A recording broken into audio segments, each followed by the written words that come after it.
মাঘ মাসের পূর্ণিমা তিথিকে আমরা মাঘী পূর্ণিমা বলি। হিন্দু ধর্মে এই দিনটি অত্যন্ত পবিত্র ও তাৎপর্যপূর্ণ। বিশ্বাস করা হয় এই দিনে গঙ্গা, যমুনা, সরস্বতী সহ সব পবিত্র নদীতে স্নান করলে পাপ ক্ষয় হয় এবং মনে পবিত্রতা আসে। তাই বহু মানুষ ভোরে উঠে স্নান করে, দান করে এবং উপবাস পালন করে।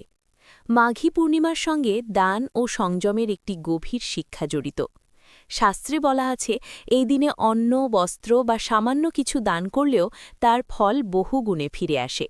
কিন্তু দানের আসল অর্থ শুধু অর্থ দেওয়া নয়, কারো কষ্ট বোঝা, ভালো কথা বলা, সাহায্যের হাত বাড়িয়ে দেওয়াও এক ধরনের দান। এই দিনটি আমাদের আত্মশুদ্ধি ও আত্মসংযমের কথা মনে করিয়ে দেয়। আধুনিক জীবনে আমরা অনেক সময় রাগ, হিংসা, লোভে জড়িয়ে পড়ি। মাঘী পূর্ণিমা শেখায় নিজের মনকে পরিষ্কার করতে, অহংকার কমাতে এবং সত্য ও ন্যায়ের পথে চলতে। পূর্ণিমার চাঁদের মতো আমাদের মনও যেন আলোকিত হয়, এই কামনাই মাঘী পূর্ণিমার মূল শিক্ষা। এই দিনটি আমাদের মনে করিয়ে দেয় ভালো মানুষ হওয়াই আসল ধর্ম।